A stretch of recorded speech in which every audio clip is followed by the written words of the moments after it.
Everybody, welcome to another episode of Table Talk here at the Downtown Grand, and it's a special episode of Table Talk because we are featuring the brand new Wheel of Fortune electronic table game. They just launched it here at the Downtown Grand. They're the first one to get it downtown. And as a special guest, we have Roger Pettersson from IGT. Roger, thank you so much for doing this. Thank you, Daniel. Happy to be here. Just so I don't mess it up, what's your full title over at IGT? Oh my goodness. So my full title is I'm the Vice President of Core Video, Core Stepper, and Premium Product, and also Market Research. That's why I had him do the title.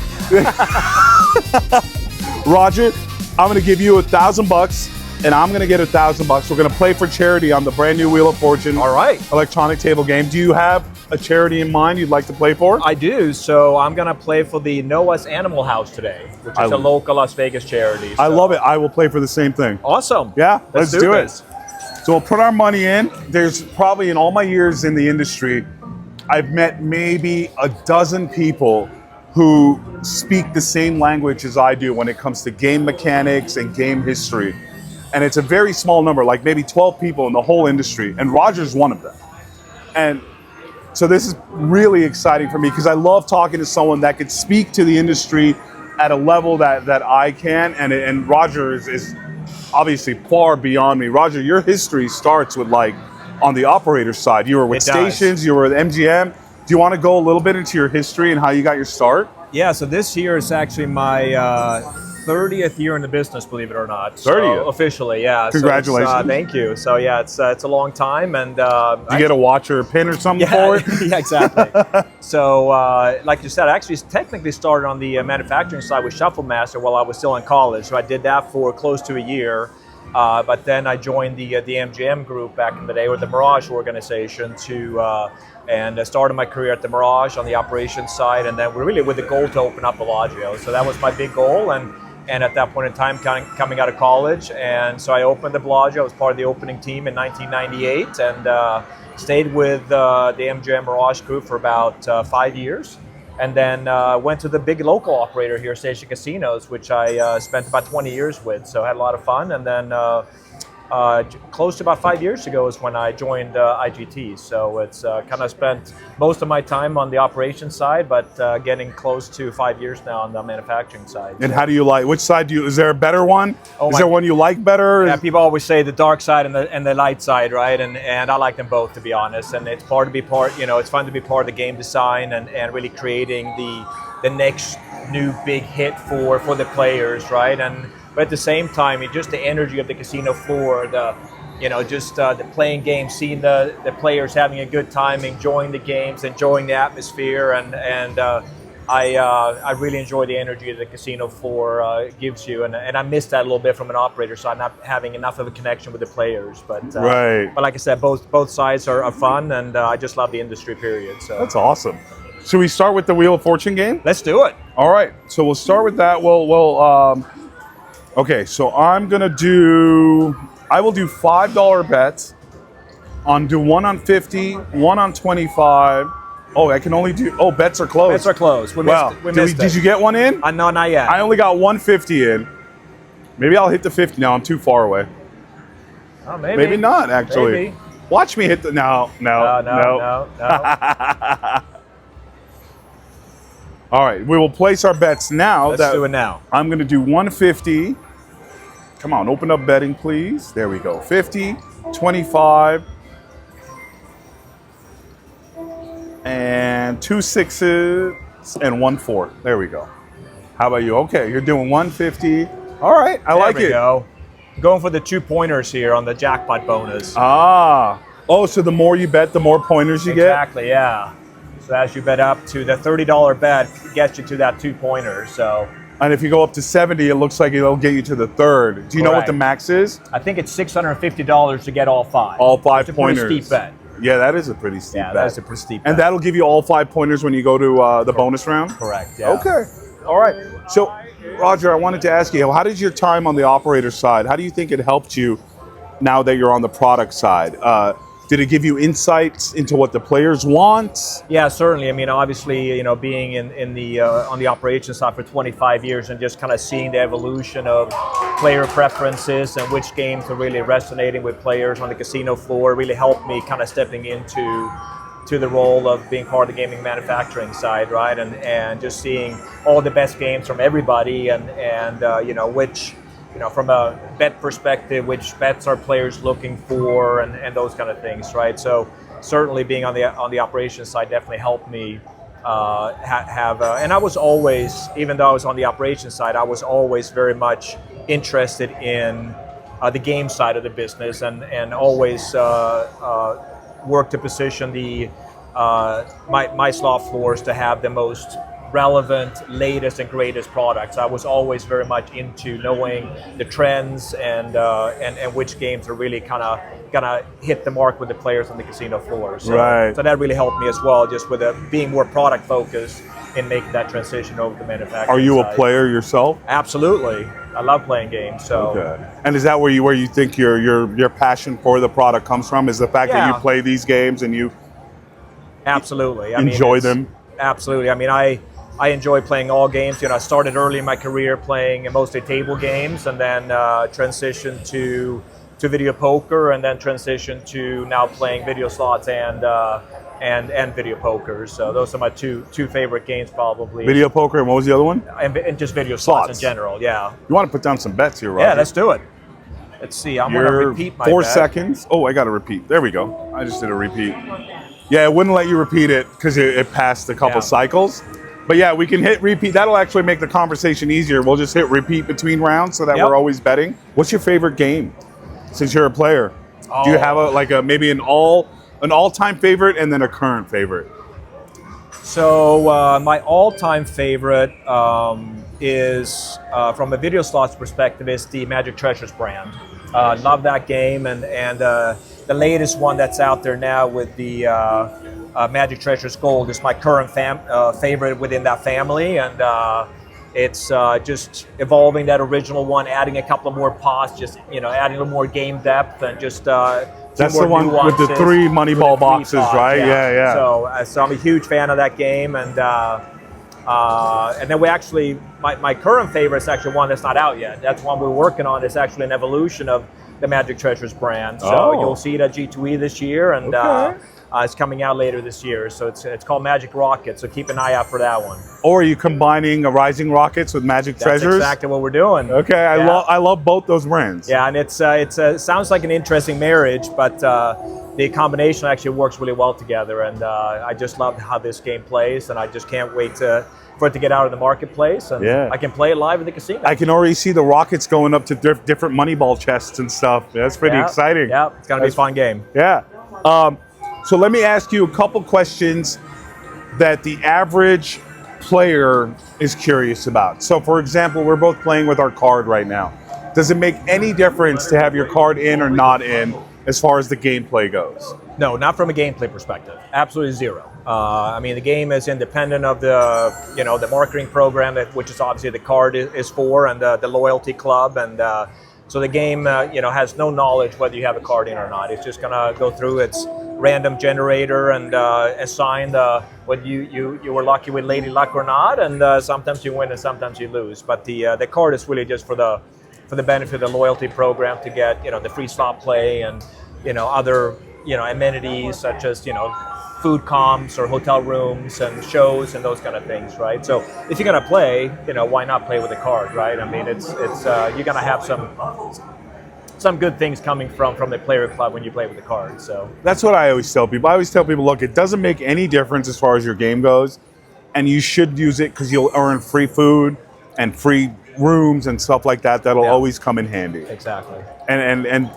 But people, they're conspiratorial, so they want to repeat. Let's do it. They think they're communicating, and so it tracks how much you're winning, but they're not. They can't talk to each other, right? Nope, they cannot. The actual game doesn't really communicate with the card, other than to send it information like, this is how much you spun, this is how much you bet. That's correct. Yeah. That's correct. That's very cool. So, How you doing so far? Are you up or down? I am down about 70. I'm you're up I'm 10. up $10. You're betting better than I am, Doing clearly. pretty well so far. Well, it's because you've got the bigger bets on the lower ones, and I've got it on the bigger ones. Ooh, that was the jackpot slice. I wanted that one. We got to get a bonus in here, hopefully. I have another question for you with that same line of thinking. Since you've been on both the operator side and you want to repeat your bet, you've been on both the operator side and the development side. Can the casinos adjust the RTP like from last night to this morning? Or if it's been a slow week, can they change the RTP on the slots to like bring more money in or things like that? Well, I mean, it's the casino obviously has the opportunity to set the price of the game, the RTP of the game, that return to player, right, at any point in time. But there's a process in place, right? There's regulatory things in place, and you have to come out on the casino floor. You have to drop the game. You have to clear the game. You have to reset it up. So I mean, there's a process that you have to follow, and including paperwork to maintain for the regulatory bodies in case from an audit. So yes, can the operators do it? Yes, they can, but it's a bit of a process. You certainly don't want to change it too often and switch back and forth just from a weekend to weekend or day to day. It's too much work. How often would an operator change the paybacks on the floor? I mean, most properties, most operators, they have their pricing strategy, if you will, what they think is appropriate for their market, and you kind of have your strategy by game type, by denom, by wager, and you kind of just stick to that strategy, right? And so, typically, as you bet up, you usually are playing a better RTP, right? I mean, that makes sense, and so again, I mean, most operators will have their pricing strategy in place that they kind of adhere to. Okay. All right, I'm up $20 now. I'm doing well so far. You're up how much? $20. 20. Wow, I'm down 100. So you got to teach me how to bet. Jackpot. Here we go. Come on. Oh, that was so close. So when IGT is developing a new game, what do you think about? What do you look for?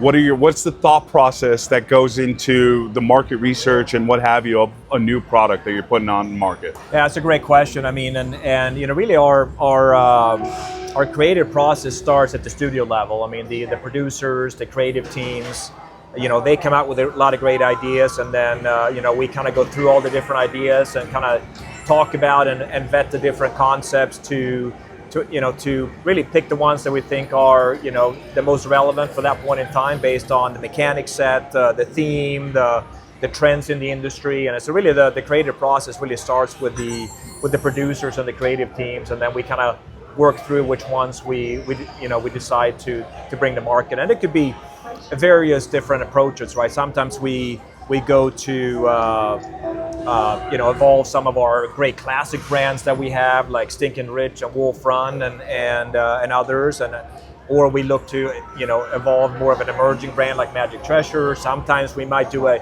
competitive response to one of our great competitors that have a great game in the market, and then every once in a while you really try to do something completely different as well, and just come out with a revolutionary mechanic, something that's never been seen before, kind of like a Tiger and Dragon mechanic from a couple of years ago that was very, very innovative and has been very popular with players. So players like to play games that they love, that's been evolved, but they also like to play new product and new ideas, right? So we try to balance that portfolio out to make sure we have games in all those categories. And is there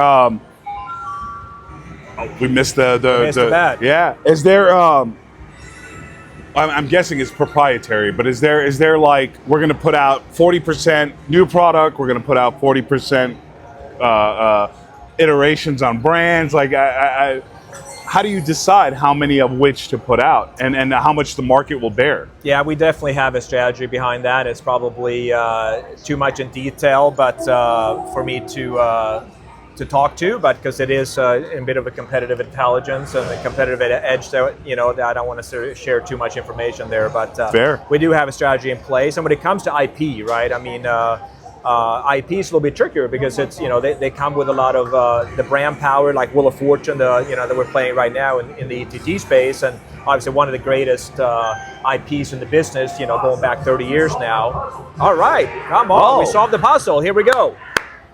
We got a bonus. Ooh. You got the big wheel spin. Can we get the 100X on the big wheel? Oh, no, it's too fast. Keep going, keep going. 12? 15. No, 15, 15 would. 15 no. will be good. Ah, 3. I didn't hit That's that. all right. Did you? Nope, neither one. Nope. All right. All right, so much for that. Exactly. So speaking of IP, Wheel of Fortune is one of the most prominent IPs on the slot floor. Yeah. Why do you think that is? Is it just because it's a wheel with numbers on it and that just easily translates to gambling? Yeah, I mean, who doesn't like to spin a wheel, right? Not just a Wheel of Fortune wheel, but this is obviously the most known wheel in the market, and it's been around for close to 30 years now. And I think, for a couple of reasons, it was really innovative when it first came out. Adding a wheel to a stepper game and never been seen before, and then just the power of the brand, right? Just so many of us have grown up watching Wheel of Fortune, just know the game show so well, and have such just affinity with the brand, and I think game shows in general has proven to be a pretty good genre for IP, right? And not just Wheel of Fortune, but they translate, I think, quite well to slot game design and making compelling slot mechanics, using those game show brands, right?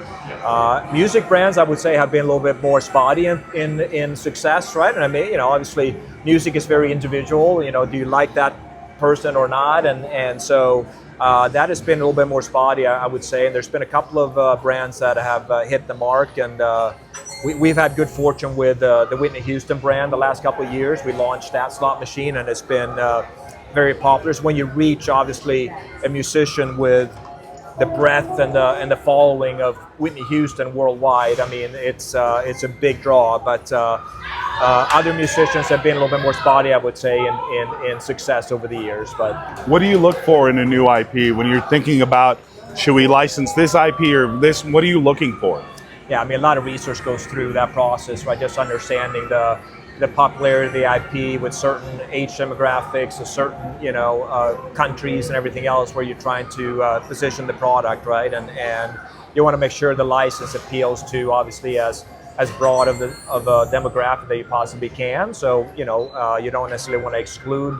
If you make a great game, you want everybody to be able to enjoy that game and not be turned off by that it's not a license that works for them, or that's not interesting or compelling to them, right? So I think it's important to be able to just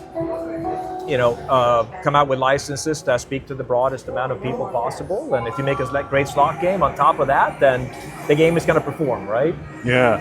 Do you think you need an IP to have a successful game? No, definitely not. I mean, it's there's a lot of great games, and truthfully, the majority of the games that are coming out of the market, they're not IP, right? They're homegrown brands and new brands that we constantly keep working on. And all right, $125. And I won $250. Yeah, I'm up $75 now. And I'm up 5. Nice. Yeah. Nice recovery. Thank you. It's nice to hit one of the big ones. Yeah, absolutely. I can't wait till we land on a bonus. Yeah, on the me jackpot. too. Yeah, we need one.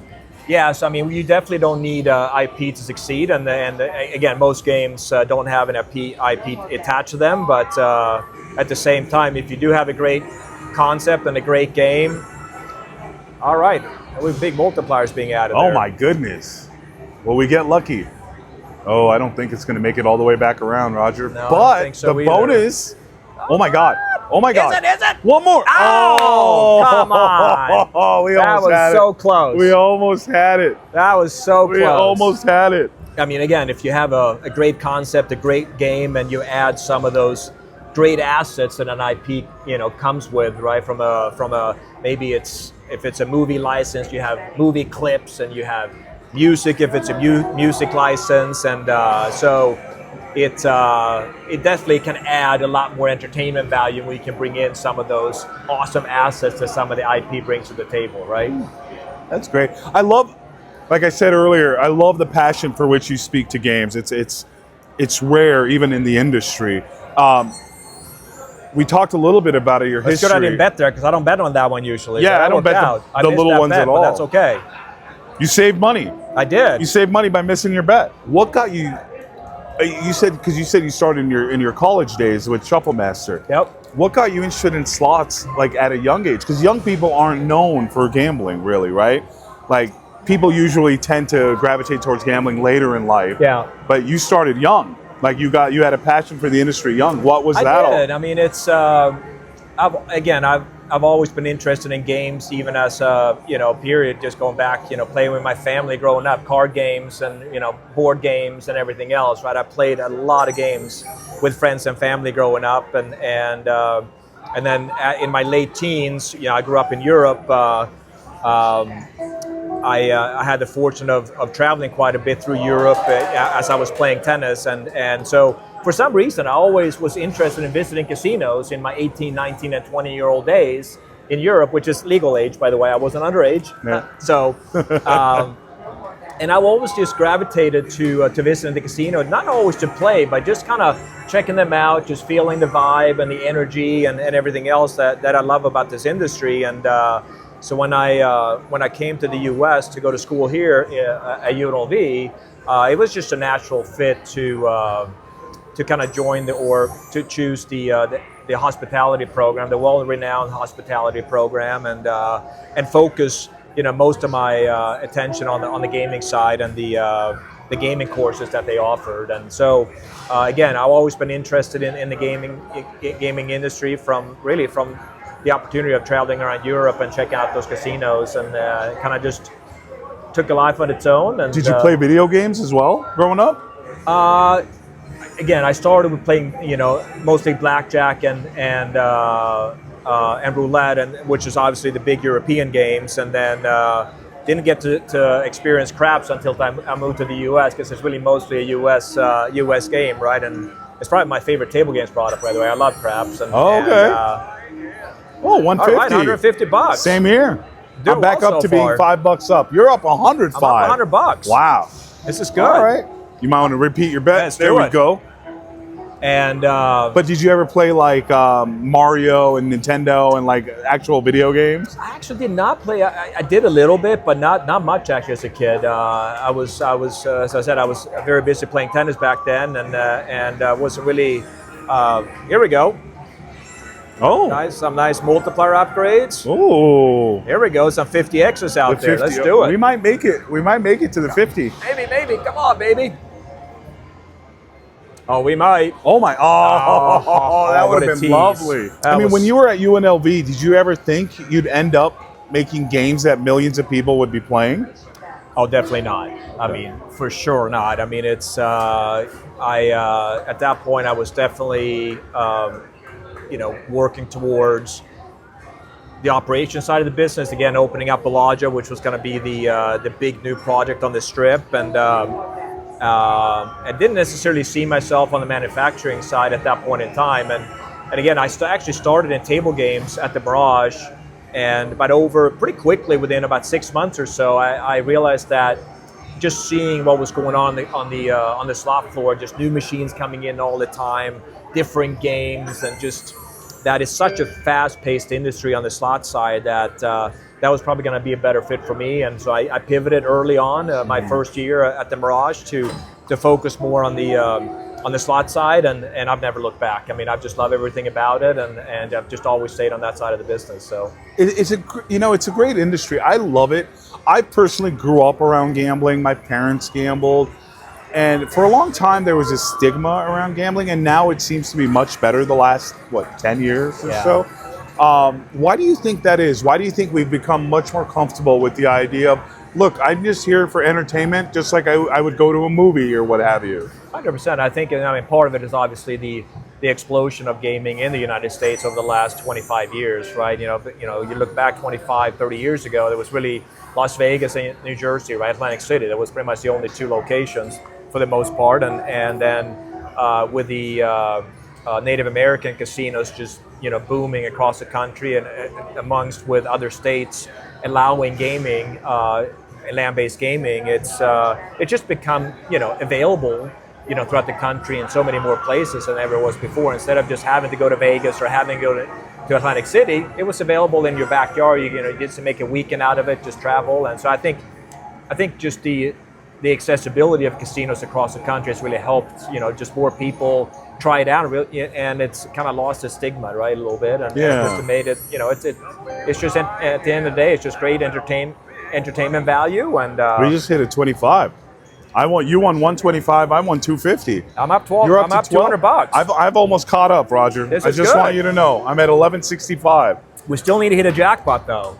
I've almost got. I also credit a little bit of it, or maybe even a lot of it, to the poker boom. Yeah. I think the poker boom initially got people comfortable with the idea of gambling. Yep. And then sports betting kind of blew up, Yep. and then the explosion of the land-based casinos kind of got. And I think it was just a cascade effect of people becoming more comfortable that's a with good the point. idea of like, hey, this is my money, this is entertainment, this is what I want to spend it on. Yeah, that's a good point. All right, let's switch gears a little bit. That was a loser. Oh man, with all those big multipliers too. I was. All right. Let's repeat our bet. You got yours in already. Is there a game that you worked on that surprised you, either by succeeding where you didn't think it would, or failing when you thought it was a sure success? It's interesting. I'm actually kind of looking right at it. It's the Tiger and Dragon game right over there, right? I mean, again, I mentioned already, but it was such a innovative mechanic that this producer brought to the table, and we knew we had potentially something special, but the early versions of the game wasn't quite working. We made a bunch of changes. We took it to player focus group, which we do almost for every game at IGT, and got a lot of great feedback on that game. There was parts of the game that players loved, but there was a lot of really constructive feedback. So again, going back to the drawing board and fine-tuning the game, and we got it right at the end. But you never know until you really put it out in the marketplace. Is it really going to resonate with the players? And especially when you have a brand new mechanic that's really never been done before. So it was a little bit of a risk, and luckily the game has been a big hit for us, and one of the greatest games in the last couple of years. But so that one probably really had no idea it was going to be. I said before we put it out in the market, I said this is either going to be a super big hit or it's going to be an absolute flop. Oh, you knew that going into and it. Probably nothing in between. Right. It's just either it's going to resonate with players, or players are going to hate it. It's just going to disappear overnight. It's just going to bust, right? And so that was my feeling, and luckily the players likes the game, and I like the game, and it's been a good game for us. Now, but, this is a bit of a real question. Do you think the mechanic has legs to keep iterating on, or do you think it was one game that did phenomenally well, but the mechanic maybe is not strong enough? And I'll preface this by saying I feel that way about Devil's Lock, right? Like, I think that mechanic worked in a single time for Blueberry at that one time. Yep. And everybody else trying to recreate that success is just chasing something that's not there. It's not a strong enough mechanic. Do you feel that way about Tiger and Dragon, or do you think Tiger and Dragon's a truly strong mechanic that's going to see years of?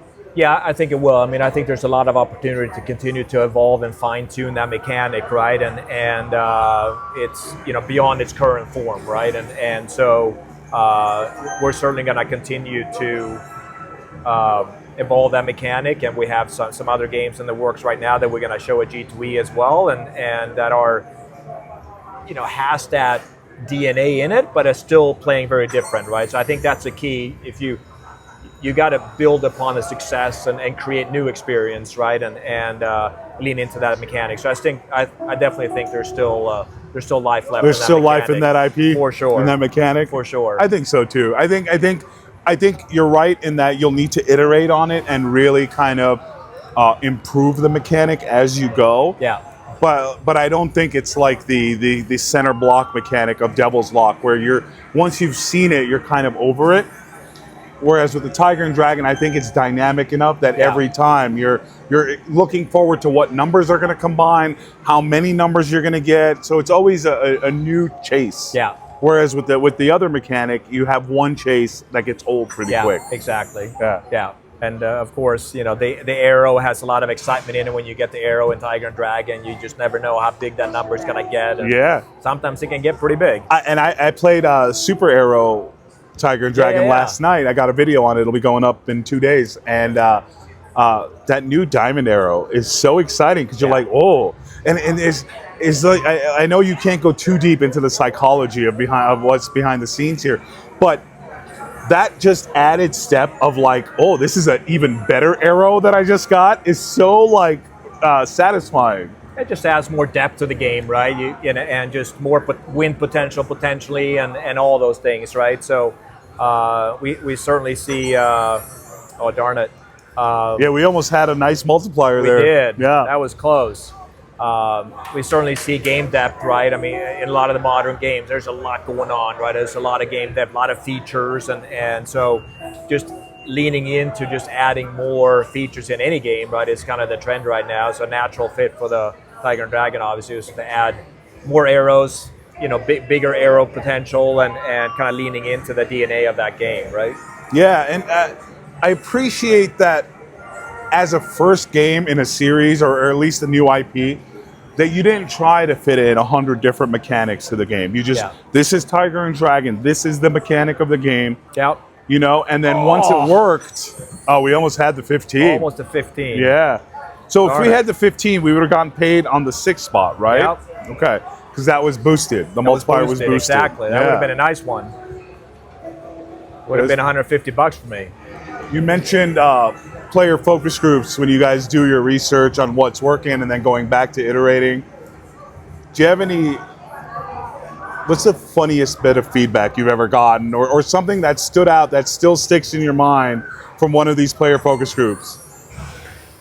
Oh goodness! I mean, honestly, it's we do get some interesting feedback sometimes, and certainly some of the you stand in the back room and you chuckle or laugh at some of the comments for sure. But we've been doing the focus groups for quite a few years now, and they add a lot of value to our development process, and kind of just flushing out some stuff that.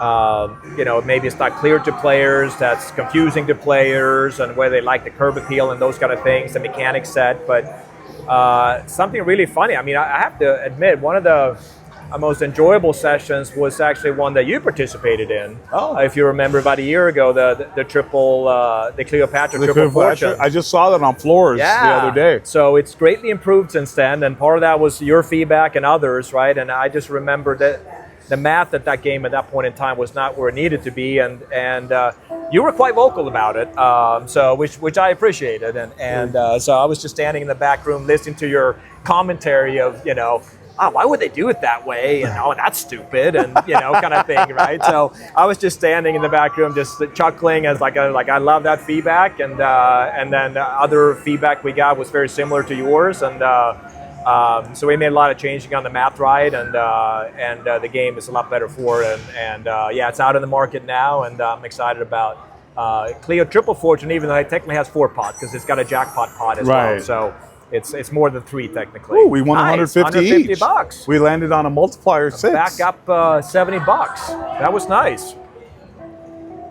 Oh, we're staying pretty close to even. I'm at about 1,000. You're at about 1,000. 1,040. We still need a jackpot though. We got to make some money for the charity. Yeah, we do. We need the multiplier. Maybe we should up the bet like by $20 or something. Go $50 a spin. You know? Yeah, we can do that. Yeah, why not? I'm gonna add. Oh, I can't do it now. Too late. But is there a product you've worked on that you're most proud of? That's like asking the question, which child do you What's like your favorite more? kid? Yeah. That's a tough one, Daniel. Because at the end of the day, I mean, I'm passionate about all the games we make for the right reasons, and it's tough to really pinpoint one that makes you more proud than others, to be honest. Because I will say, since I'm working on my first game, and I'm just finishing it, there is quite a sense of pride when you're like, look what I've created. Absolutely. And does it vary, or is it like you said, they're all your children, so they all feel that way? Or is there one you're like, because it's my first game, so I'm very proud of it as my first. Yeah. But will I feel that way about all of them? It seems like probably, right? Yeah, and obviously not all games work out at the end of the day, and sometimes you do everything you can to make the greatest game possible, and at the pitch level, the game makes sense, and it made sense, and mechanically it made sense, but sometimes the game through the process just doesn't get to the right spot, right? And it happens, and it happens in life, and you're not going to succeed. I think it's popping popcorn here, and yeah, we've almost got it. Yeah, we're just one away from solving this puzzle. So again, I mean, I'm proud of every game that we make. Is we put a lot of work and effort into them, and with the right passion and expertise and thought process, and sometimes it just it doesn't come through the way you wanted it, and those games don't succeed. But there's many others that do come together the way you wanted them, and they do succeed in the market. But I still have the same love for every game we make, to be honest, and so that's a tough question for me. I have to think about that one more, see if one stands out. But okay. Do you have a game that didn't quite make it that you thought should have? Is there one that I would remember maybe that I played that just didn't survive? It's actually, yes. This one is easy for me because it was a game from last year that's called Luck Rising. It was a multi-screen game. We put it out on test and didn't do as well as we hoped for. Mechanically, I love this game, and many of us love this game. It does some really interesting things in the hold and spin with some really awesome repeat pays. Which is really cool, and customers love the mechanic. A lot of the internal folks love the mechanic, but we got consistent feedback that maybe the art style was not competitive. It kind of got lost to the casino floor. It was a very heavy Asian influenced theme, and obviously there's a lot of Asian games on the floor. And, come on! We did it! There we go. Jackpot! All right. Oh my goodness! Finally. I just upped my bet too to 50, so I've got 3 pointers. That's perfect. Oh my! Ooh! Am I going to win 3,500, Roger? Let's do it. That would be unbelievable. If I won 3,500 for Noah's, what is the charity? Noah's Animal House. Noah's Animal House. 3,500 would go a long way. Oh, it's coming! It's coming! It's coming! Oh my God! Oh my God! Purple, Please purple. stop! Oh, keep going there to the middle. Going. Oh no! Oh wait! Oh, we didn't get the 1,400. 340. Yeah. Nice. You got that 280. I needed that up. Yeah. I won the 60, but I think we're going to go in another bonus too as soon as we solve the puzzle. We're only one away from the puzzle. We got to repeat our bet. Let's do it. So Luck Rising, huh? Yeah. So we completely redid the art style, and we worked with the students. We love the mechanic. We believe in the mechanic. Obviously, the art's not bringing people onto the game. So let's do something completely different. So the team brainstormed, and they came with some ideas. I'm like, we want to do this. I'm like, yes, let's do that. Like, just their initial art pitch was just perfect, and it's this cute little bison. He's awesome. It's very vibrant. It's colorful. He's cute. He's just very compelling, and then we have a we got a 50x. Ooh, 750. I won 750. 750. You're crushing me now, Daniel. Now I'm up to 1,800. We're both making money for the charity. 1240 right now. This That's is fantastic. Awesome. Oh, we got to repeat. So the bison, it's not out yet. It's not out yet. Okay. So yeah, it's coming early next year. The redo and so completely different feedback now. People that see this game for the first time, like, oh my God, I got to play that. It's so cute. Oh. It's so vibrant, and then we know the mechanic is strong. We know the math is strong. So just changing completely the look and feel of this game, I think is going to be a game changer for that game. So the math and the mechanics pretty much remain the same. You just went for a new art package. Yeah.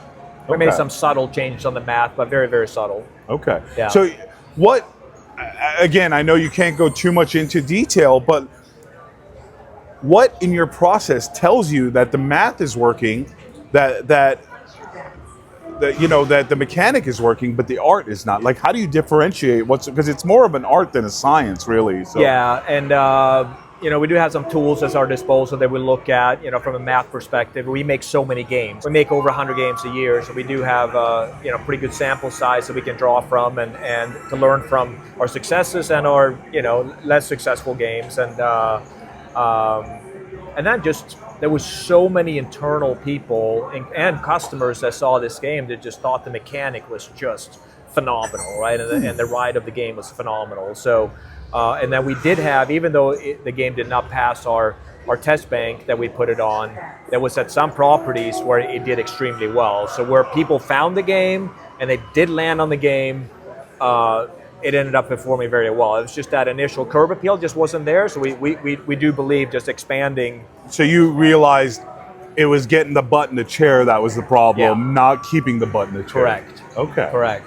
Oh, that's interesting. Yeah. And you think this new theme is going to solve that? I do. Okay. Yeah, it's just you see this game. You'll see it at G2E, and I'll show it to you. See what you think. I'm excited. But it's just a fun looking game. It's hard not to. Oh shoot! I know. That was close.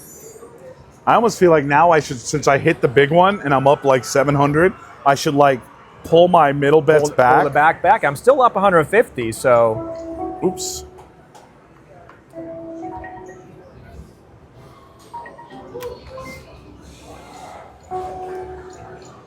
All right, there. What am I at now? 45? There. We're gonna get some letters too on this puzzle. It's blank right now. Oh, we solved the puzzle and I completely missed the other one. I did too. We're just too busy talking. I We got a couple know. letters. Ooh, we're getting some nice I think we might get to the good ones. Come on. Oh my goodness. 50x, do it. Oh, that's not nice at all. That's not nice. Well, that I'm glad I moved my bets to the bottom. I just made right? $20. All right. So I'm looking forward to that game. Can you tease us a little about the mechanic, or is it a completely unique mechanic? Because when I hear Luck Rising, I think Rising Rockets. Yeah, it's really a hold and respin where you when you fill up the column in that hold and respin, the amounts of that column goes above the real set, and then if you land a special symbol, you just get that amount as a repeat pay, and you can get that Over and over. Over and over. You can increase the value. If you fill it up again, it goes up and increases the value, and then you can get that repeated. You can win jackpots multiple times. And it's a somewhat simple mechanic in some ways, I would say, but very, very effective and just super fun to play. What do I want to take off? I'm going to take off the 4X.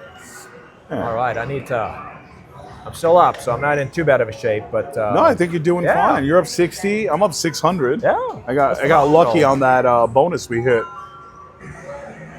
I will say I love the trajectory you guys are on now, because you guys were king of the hill for a while, and then you rested on your laurels a little bit, and the video slots kind of overtook the market, which you were not kind of pushing hard at the time, and then now you guys are back on a nice upswing.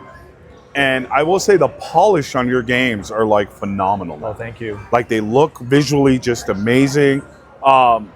Where do you see the future of IGT going? Then what does the next 5 years look like for you guys? Yeah, obviously, we're bigger and better than ever. Right? We just completed our merger with the Every, so we're in the new IGT now, and so even more development resources. We employ over 1,000 people just at the studio level worldwide.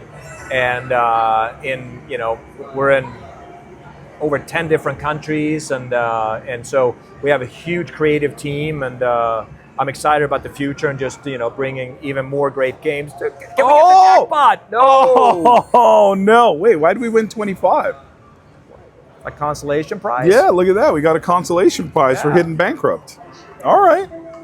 So it's really just like I said. Now we have even more talent within the team and more studios to work with, and so just continue to build. Like I said, I appreciate the feedback that we kind of starting to find our way back, and it means a lot to me. And we're just going to continue to push down that path, right? Just continue to evolve our best games, our best mechanics, our best brands, but also look at whatever it's. What everyone else is doing well also, right? I mean, it's I keep saying there's never been a better time to be a slot player, because there's so many great manufacturers out there bringing so much great content. I mean, as a player, we can play all those great games from the past, from 25 years ago, like Stinking Rich and Cleopatra and Wolf Run and others, right? And then you can play the games from maybe 10 years ago that we still love, but then there's so much brand new content coming out, right? With on new cabinets and deeper games and more features, and so I play them all, right? I mean, and it's just so many great options today as a player, right? And so we just need to continue to stay on top of trends and keep building the next great game for the players out there, and I think we have the talent, we have the expertise, and we have some great tools at our disposal to make sure we keep doing that as a company. So That's awesome, man. You guys are also building a very unique brand identity with your games. Certain manufacturers, you could sit down and play their game and you know whose game you're playing. yeah. And you guys are there. Like when I sit down at an IGT game, I know I'm playing an IGT game. And I think that goes a long way for brand loyalty. Yeah. Right? Because it's nice. There's some sort of subconscious satisfaction when you sit down and you know exactly how the slot's going to behave as you spin. Yeah. The sounds it makes, the way the reels bounce and land. And how much of that is iteration and finding that perfect spot of like, what kind of click does it make when it lands, and how bright should the colors on the box be? Like what does that process look like? Yeah, so obviously we have standards in place from the look and not necessarily the look and feel of our games, but certainly like the speed cadence of our reels, the sound of our reels, and sometimes we go outside of that for the right reason, maybe leaning into an IP or something like that, where you want to change some of the sound profile of the game with the standards. So but we do have a lot of standards to make sure that the game behaves the way it should, and it's from a pacing and the sound profile and everything else and which is different. All games obviously different in that perspective from some of the others. So when you sit down an IGT game, you kind of feel that you're playing an IGT game, and I think that goes a long way once you build that trust on your games, right?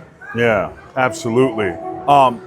How involved are you in the online side of things, on the digital end? Not that much. We are starting to collaborate more and more, and as obviously the online space is growing, and there's going to be more and more opportunity into the future with what we call the omni-channel, having the same game and the land-based at the same time, and we see good correlation with the best land-based games working in digital. So what the digital team has done for many years is really taking our best land-based games and just making a digital version of them. So we don't necessarily work in close collaboration, on a day-to-day basis, but they look at our best games and say, hey, we need to bring that to digital. And so it might be a slight delay, maybe a 9-month to a year delay in some cases to the launch of the land-based version to digital, but in many instances, you'll have some of our best games running in the digital space, like Prosperity Link, Mystery of the Lamb, Tiger and Dragon. I mean, these are all great games that we have available in the digital space. Digitally as well. Yeah. Now, why do you think it is that you could transfer a land-based game and it could do well digitally, but we haven't really seen a success coming from digital to land-based? Why do you think that is? You know what? That's a great question, and we've talked a lot about that, because we think there's got to be at some point, right, where you can take a great digital game and bring it to land-based and succeed, right? Because we do see it work the other way. So there's, just intellectually, you would think there's no reason why it wouldn't work the other way, but it's been a struggle. Yeah. It's been a struggle. So we're definitely gonna give it a go. We got a brand right now that we're working on that has been successful for us in the digital space that we're going to bring to land-based, and we'll see what happens. Can I guess what the brand is? You can. Is it Fire Stampede? That is one of them. That is one of them, and we have others in the works as well. You have others as well. So, because I know Fire Stampede 2 just came out digitally. Yep. I hate that mechanic, by the way. Just hate it. Hate it. All right. I hate playing it. And then when the audience is like, play it, I'm like, no, that's a terrible mechanic.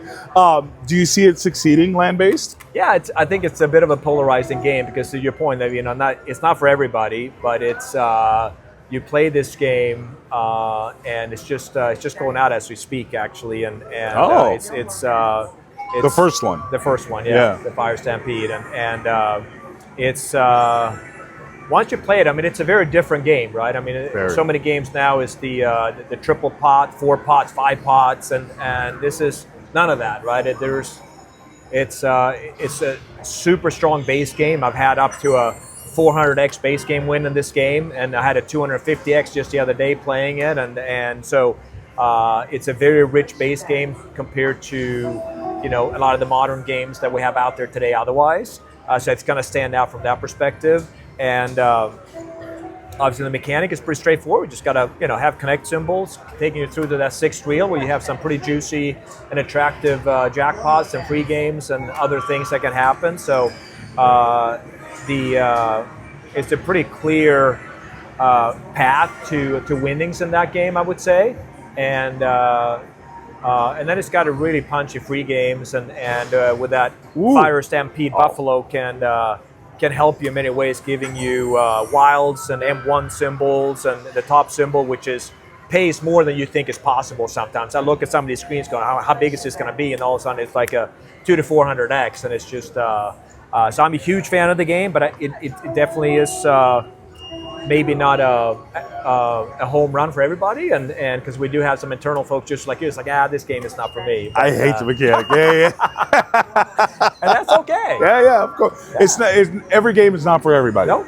You know, but you mentioned 3-pot, and as I'm building out what my library of games is going to look like as I move forward, obviously my first game is 3-pot, maybe my second and third might be, but I see 3-pot as a mechanic that's losing steam.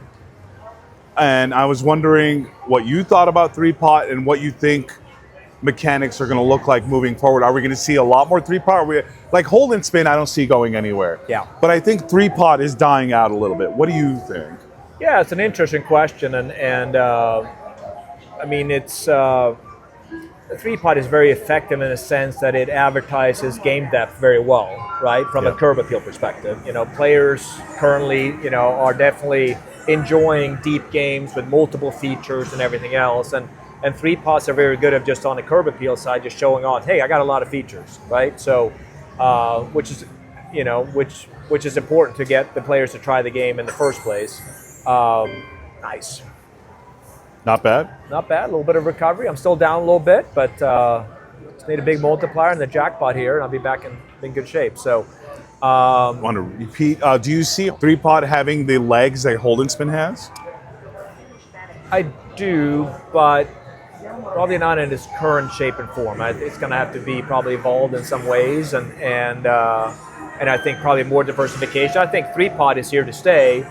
It's just the last couple of years it's been probably used very heavily by everybody based on the trends, right? So that we flooded the floor with 3-pot. So I probably see a little bit more diversification into the future where 3-pot still has its place, but maybe some other approaches as well to diversify a little bit, right? And so I think part of the maybe 3-pot fatigue that we might hear is probably because we've flooded the market with so many of them, right? Not everybody, all the manufacturers. Everybody, right? But it took years. Yeah. Because I remember there was about a 3-year period where every G2 I'd be like, "Are you making 3-pot? Are you making 3-pot? Are you?" And nobody was making 3-pot. I'm like, "What are you waiting for? This is an incredible mechanic." Yeah. And it took years for everybody to finally catch on.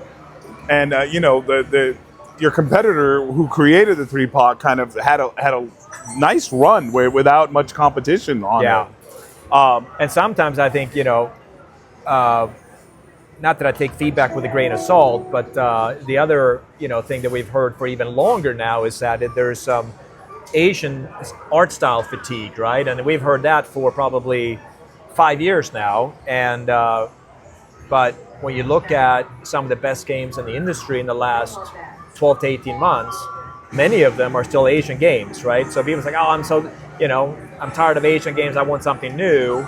But at the same time, they're still very popular. That's and what's continue working to be still, still what's working, right? So is 3-pot going to be that same thing? It's like we're a little bit tired of them, including myself but as a they'll player. still keep playing but it. Still, if I see one that looks good and looks compelling, I'm probably still going to play it. Yeah, me too. Yeah.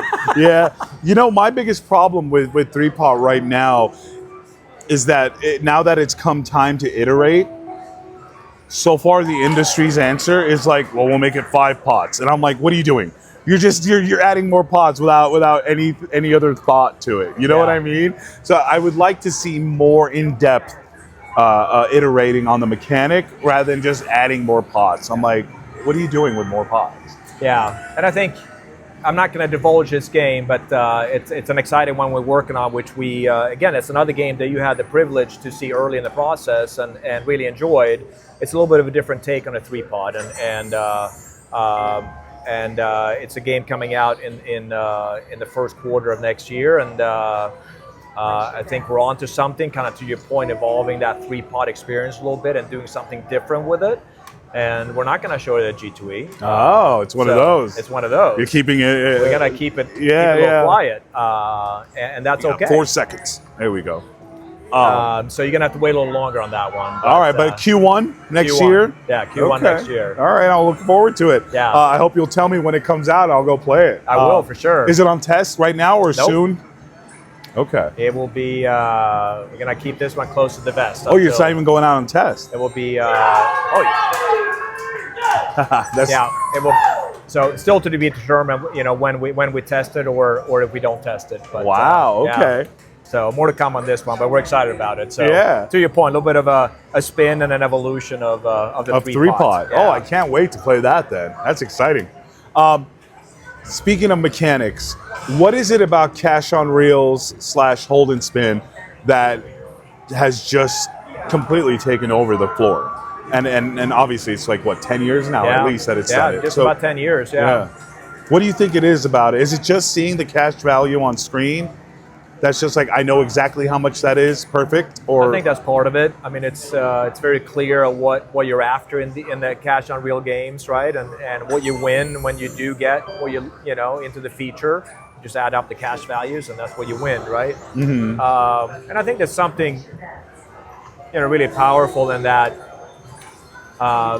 3, 2, 1 reset, right? Versus just having when you have a free games of traditional free games, there is a end point, right? You get 5 free games or 8 free games or 10 free games, and hopefully you're getting some extra free games and you extend that free games experience. But it's something so satisfying when you're down to that last spin, then you're just hoping for anything. You don't even care if it's a big dollar value or not. Just right. like, hey, I got half my bet back, but I'm still excited because I got 3 more spins now. I'm back to the game, right?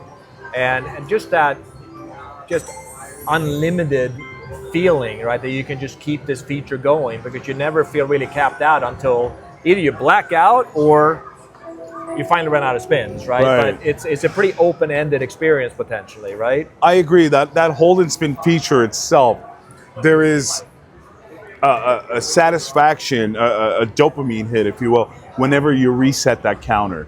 So it's kind of like building on top of enjoyment on top of enjoyment as you're refreshing the 3 spins every time you land one. There's some magic in there that just resonates with you as a player. Yeah, 100%. But why do you think it is, like, besides Tiger and Dragon, there hasn't been too many iterations even on the cash on reels front, right? Like people do left to right, you just collect what you land left to right. You got the hold and spin, and then Tiger and Dragon did it a little differently with landing the numbers. Why do you think we haven't seen more iterating on that mechanic that's working so well? Why aren't people going, all right, let's take it and do it this way? Well, there's certainly been quite a few different variations now where you start going to the expanded hold and spin, right? You can get 3 to 4 different matrices and adding different, like in Mission of the Lamp, that's been a great game for us. Triple pot hold and spin, one of the first. Taking triple pot to the hold and spin where you have all kinds of 8x. Hey. Nice. Oh, I'm not betting on that. Oh, nice. I needed that. And just adding, boost events to that hold and spin, right? So, I mean, I think there's been quite a bit of, evolutions in the hold and spin space, and I'm sure there's going to be, more to come as we continue to evolve that mechanic. But yeah, I liked the iteration you did on, I hope I don't butcher the name, Triple Fortune Link? Yep. I get the name right? Yep. Yeah. Like, I like that one a lot. Yep. I thought the theme was great. I thought the mechanic was fantastic. I think, if I'm not mistaken, it was the first one where you could reopen a matrix. Yep. Right? So you lost it, you're like, darn. But then your top one sends a rocket and you reopen it. You're like, oh my God, I reopened it. So it's a great iterating, you're right, on that mechanic. I would like to see more of it, though. Yeah, and we actually have a follow-up to that game, actually out on test right now, called Triple Lucky Gold. And it kind of refines that experience a little bit, learnings from the first one, and we made some tweaks and I think the second one plays even better. Oh, really? Yeah. Oh, that's exciting. Yeah. That's exciting. So speaking of holding spins and stuff, I know recently Samurai All right, we got a 888 letter, came baked out. potatoes. Now we just need a couple more letters here, and we're. Oh, ooh. Oh, come on, jackpot, jackpot. No, we're gonna get a 3, I think. Yep. At least Darn it. I'm on the 3.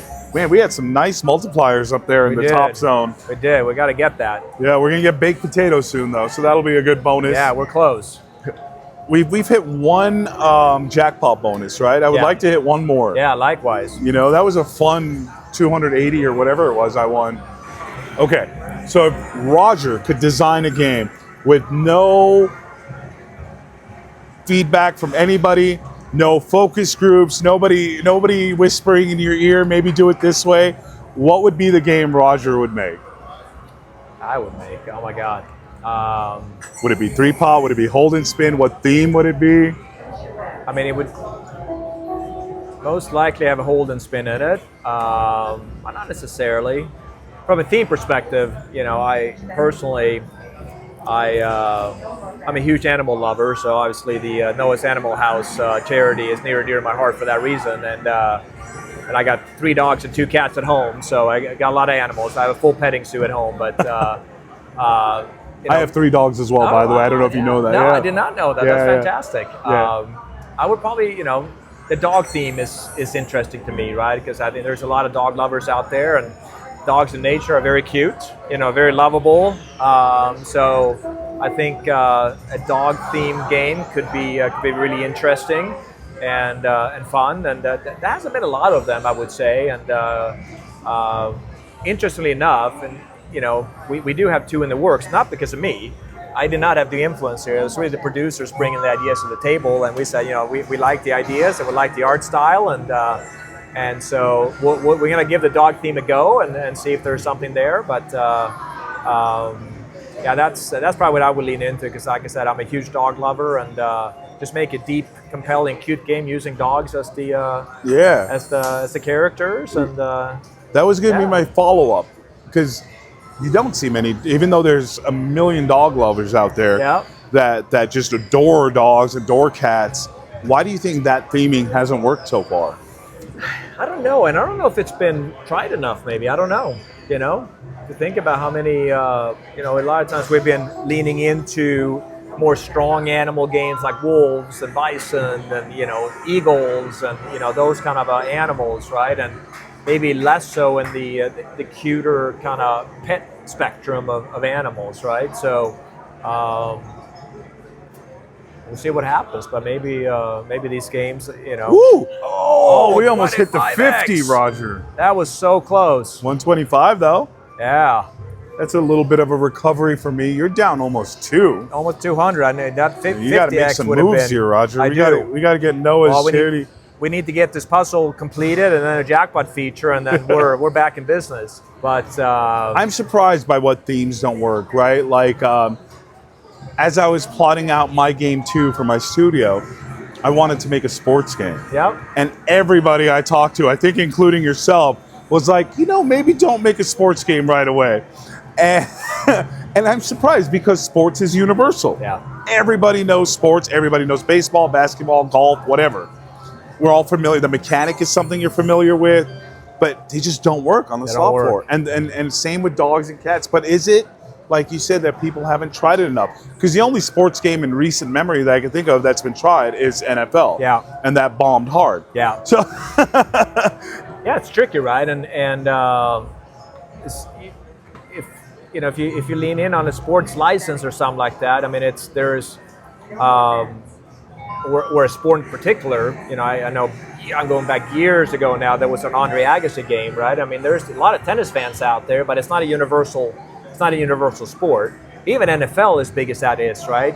It's not. You know, there's probably about 15% of the true gambling demographic that watch football on a regular basis, right? And so yes, it's a universal license, but it's a tricky one with sports, right? And if your team is not doing well, do you really want to go and play a slot machine and reminding yourself how bad your team is this year?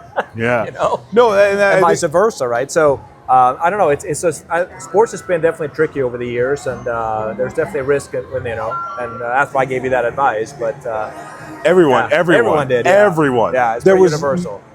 Actually, there was one person, but he's a close friend. So I was like, well, you can't trust that one because if that's the only yes and everybody else is no. Forex. Come on. But literally everybody was like, do not make a sports game. Yeah. So I find that fascinating, and I find it fascinating what themes have worked, what haven't worked. I love the trends the industry goes through. Like right now, we're on a cute trend, if that's the right way to put it. Like the graphics are becoming more 2D, cuter, brighter, higher contrast. Yeah. I'm obviously you guys track these trends and try and be on trend with your games. What do you think it is that influences people in what game they pick and what theme they sit down at? I mean, part of it is just you got to look different on the floor too. You got to stand out, right? So if everything if so many games are Asian, in our case with like Rising example, I guess it just looked like another Asian game. It just didn't stand out enough. Part of the trick, obviously, is you need to stand out on the casino floor, and in some cases that means you got to look different. And that reminds me of a story from a long time ago when, going back years now, when we're in downtown right now and playing, obviously, and when Steve Wynn back in the day bought the Golden Nugget, it was covered in neon, and he took it all off, right? And then someone asked him, like a reporter asked him, like, so why did you take all that neon off the building? And it's like, come with me. So they walked down to the end of Fremont and they looked down the street. He goes, what do you see? He goes, the Golden Nugget. Exactly.